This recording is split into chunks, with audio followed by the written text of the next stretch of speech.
Programang ito ay rated SPG. Striktong patnubay at gabay ng magulang ang kailangan. Maaaring may masiselang tema, lengguwahe, karahasan, sexual, horror o droga na hindi angkop sa mga bata. Tuluyan ang nabisto si Moira sa sambuatan ni Lani Landers. Magandang araw at eto na nga tayo sa ating pinakaabangang tagpo sa Awag Kamay na Pangarap. Welcome to my channel. Please don't forget to like, comment, and click the bell button para lagi kayong updated sa aking mga videos. Samantala, sa isang restaurant ay sinundan ni Don Pepe si Landers Soler at nakita niya itong may mga kausap at mukhang may malaking problema itong pinakaharap. Hindi niya mabayaran ang bills na kinain nila dahil cut na ang mga cards niya at wala din siyang dalang cash. Nakiusap si Landers sa waiter kung pwedeng iiwan niya ang kanyang relo at mamahalin naman ito para kinabukasan ay babalikan niya at magbabayad siya. Habang makatanaw naman sa kanya si Don Pepe sa kabilang lamesa. Kaya kaagad nakipagkita si Don Pepe kay Giselle para sabihin niya ang plano niya na paiimbestigahan niya si Landers Soler sa mga koneksyon niya. Ikinabigla naman ni Giselle ang sinabi ng kanyang papa. Maya-maya ay dumating naman ang taong inaantay nila na si Quinito at pinakilala niya ito kay Giselle. Sabi ni Don Pepe, hindi pa sila tapos sa taong pinasundan niya at gusto niyang malaman ang lahat-lahat kay Landers Soler. Gusto niyang makilala ng lubusan ang taong pinagbentahan ni Moira ng Apex dahil gusto ni Don Pepe na makasiguro dahil may naaamoy siyang hindi maganda. At napaisip naman itong si Giselle. Sa Apex Hospital naman nahuli ni Moira ang mga doctors na pinag-uusapan ng tungkol sa kasal ni Lynette kaya umandara naman ang kademonyahan nito at bilang paruso sa kanila ay pinaglinis niya ito ng kanyang sasakyan. Sa parking, habang pinaglilinis ni Moira ng sasakyan ang mga doctors, nakita ito ni Doc Ray at galit niya na tinanong si Moira kung bakit niya ito pinaglilinis at anong kalokohan na naman ba ang ginagawa niya. Sabi ni Moira, yan ang kaparusahan nila sa pagchichismisa nila at pasalamat sila hindi ko tuluyan siyang tinanggal. Sabi nga kay Doc Carlos, matagal na nilang ginagawa ang tradisyon ito as incoming resident ay part ito ng initiation nila. Lalong nagalit si Doc Ray sa kabaliwang sinabi ni Moira. Kaya pinabalik niya ng mga doktor sa loob. Na ikinagalit naman ni Moira at sinabihan niya si Doc Ray na sa susunod na ipahiya niya siya sa harap ng mga tao, tatanggalin niya ito. Hindi naman tawag si Doc Ray sa banta ni Moira at nilayasan niya ito.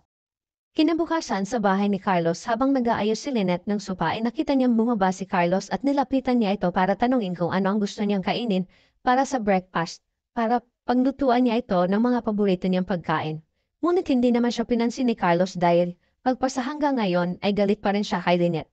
Sinuyo siya ni Lynette hanggang humingi pa rin siya ng sorry sa nagawa sa kanya. At alam naman niya na kasalanan niya at hindi niya masisisi si Carlos na magalit ito sa kanya. Kaya para mapatawad siya ni Carlos, sinabi niyang gagawin niya ang lahat ng gusto niya, sabihin niya lang ito sa kanya. Biglang humarap sa kanya si Carlos at sinabing talaga, gagawin mo ang lahat ng gusto ko. At pumuo naman si Lynette sa kanya at gagawin niya ang lahat. Para lang mapatawad niya ito. Sinabihan siya ni Carlos na layuan niya si RJ, huwag niya itong kausapin at isipin man lang. Nangako si Lynette kay Carlos na kaya niya itong gawin basta huwag lang ang tungkol kay Annalyn. Hindi naman nagustuhan ni Carlos ang tungkol kay Annalyn dahil iniisip niya na ginagamit ito ni Robert para makipagkita at magkausap sila. Pero kung sakaling kailangan nilang magkita at mag-usap ni Robert, kailangan nakaharap siya at hindi siya pwedeng makipagkita na wala siya at yan ang utos niya kay Lynette. Sumang-ayon naman si Lynette para lang magkabati na sila dahil ayaw niyang nag-aaway silang dalawa lalo na sa unang araw ng kanilang pagsasama. Gusto lang naman ni Lynette na maging masaya sila. Tinatawad naman siya ni Carlos pero may kakaiba sa mga ngiti niya habang kayakap niya si Lynette. Kinaumagahan dumating naman si Annalyn sa bahay ni Doc Carlos kasama si Regan para ihatid siya. Namangha si Annalyn dahil maganda at malaki ang bahay ni Doc Carlos at natawag niyang Doc si Carlos na binawi niya naman agad at sinabi niyang tatay. Natuwa si Carlos at nagpasalamat naman ito. Nagtanong si Lynette kay Annalyn kung anong gusto niyang kainin para ipagluto niya ito. Pero sabi ni Carlos mag-order na lang sila para hindi na siya mapagod magluto. At nagkabiroan na sila ni Regan kung ano ang gusto niyang order kaya niyaya na ni Annalyn ito para kunin ang iba pa niyang gamit. Naitanong ni Carlos kung masaya si Lynette. Ang sabi ni Lynette, masaya siya dahil makakasama niya ulit ang anak niya dahil ito lang naman ang nagpapasaya sa kanya. Nag-iba ang mukha ni Carlos sa sinabi ni Lynette at mukhang hindi niya ito nagustuhan. Hindi naman nagpahalata si Carlos, sinabi na niya na masaya din siya dahil dumating na si Lynette. Dumating si Lynette sa buhay niya at mahal na mahal niya ito. Ganon din si Lynette, ang akala niya ay tatanda na lang siyang mag-isa at si Annalyn lang ang aalagaan niya, pero bigla siyang dumating sa buhay nilang mag-ina. Umiling naman si Carlos na sana maging maayos na ang pagsasama nila at maging masunurin lang siya at sundin niya lang ang lahat ng gusto niya ay wala silang magiging problema. Sabay yakap niya kay Lynette na may ngiti na kakaiba kay Carlos, habang si Lynette ay napaisip sa sinabi naman ni Carlos. Mukhang magiging sunod-sunuran si Lynette kay Carlos para maging maayos ang pagkasama nila. Ito ang magiging simula na hawak niya na sa leeg si Lynette. Sa kabilang dako naman, muling nakipagkita si Giselle at Don Pepe kay Quinito para ipakita sa kanila ang lahat na natuklasan nila kay Lander Soler. At naitanong ni Giselle kung totoo ba ang lahat ng ito dahil hindi siya makapaniwala sa daming kasong kinakaharap ni Lander Soler. At ang ipinagtataka niya ay kung paano niya nabili ang share ng APEC kung wala naman siyang pera na ganun kalaki. Kaya tama ang naging hinala ni Don Pepe, lalong-lalo na kasabot niya si Moira. Agad naman nilang inabugan si Lander sa parking area ng APEC Hospital.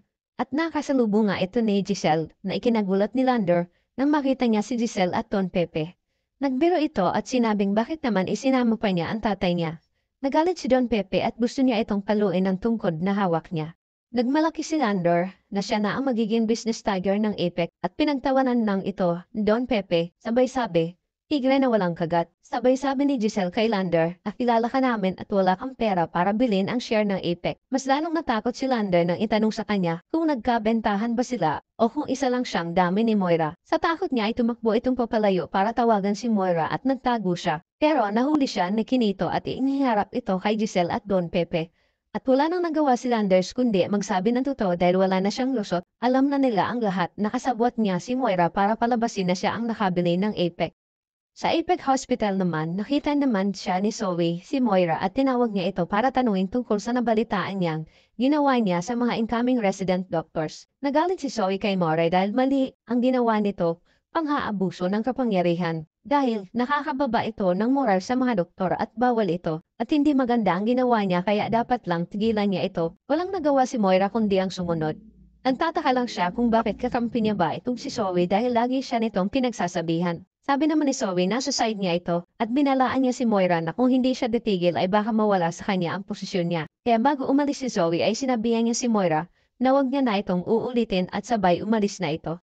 Sa kabilang dako naman ay ipinakita na ni Carlos ang magiging kwarto ni Annalyn at medyo hindi naging okay ang pakiramdam ni Annalyn sa nadatnan niya. Humingi naman ng pasensya si Carlos dahil hindi ito naninisan ang katulong nila at sira pa ang aircon. Sabi naman ni Annalyn at Regan sila na ang bahala maglinis at sanay naman si Annalyn sa electric pan. Nagpaalam na si Carlos at titindan pa niya si Lynette at sila na ang bahala. Mukhang sinasadya ni Carlos ang ginawa niya kay Annalyn na ganun ang datnan niya kaya napasisip si Annalyn kung welcome nga ba siya na tumira sa bahay ni Carlos. Matutuklasan kaya niya ang totoong pagkatao ni Carlos? Sa teaser, naabutan ni Moira na hinahakot na ang mga gamit niya palabas ng office niya at tinanong niya kung sino ang impertinenteng tao na nakialam ng mga gamit niya. Nagulat si Moira dahil naabutan niya si Giselle at Robert at binati naman siya ni Giselle na masaya siya na nagkita ulit sila. Hindi na nakapalag si Moira kay Giselle dahil nalaman na nila ang lahat kay Lander na siya ang may pagkakana ng lahat. Galit si Robert dahil naging mabait sila pero sinira niya ang lahat ng tiwala nila sa kanya. Sobrang nagmakaawa si Moira at gagawin niya ang lahat kahit lumuhod siya huwag lang siyang ipakulong. Pumayag naman si Giselle pero sa isang kondisyon. Magtatrabaho siya sa Apex bilang janitress at ikinagulat ito ni Moira. Samantala sa bahay ni Carlos masaya silang magkakasama bilang isang pamilya at unang pagkakataon na sabay silang tatlo nakakain kaya nagdasal si Annalyn para magpasalamat dahil dumating siya sa buhay nila ni Lynette. At ikinatuwa naman ni Lynette dahil ramdam niya ang sensibilidad ni Annalyn sa dasal niya at ganon din si Carlos. Ano kaya ang naghihintay na kapalaran sa mag-ina sa kamay ni Carlos? Ano ang mangyayari kay Moira na yung alam na ng pamilya Tanyag ang lahat na pinaggagawa niya? Abangan natin ang mga susunod na tagpo dito lang sa Abot Kamay na Pangarap. Huwag bibitiw at huwag kalimutang mag-subscribe. Maraming salamat po and God bless.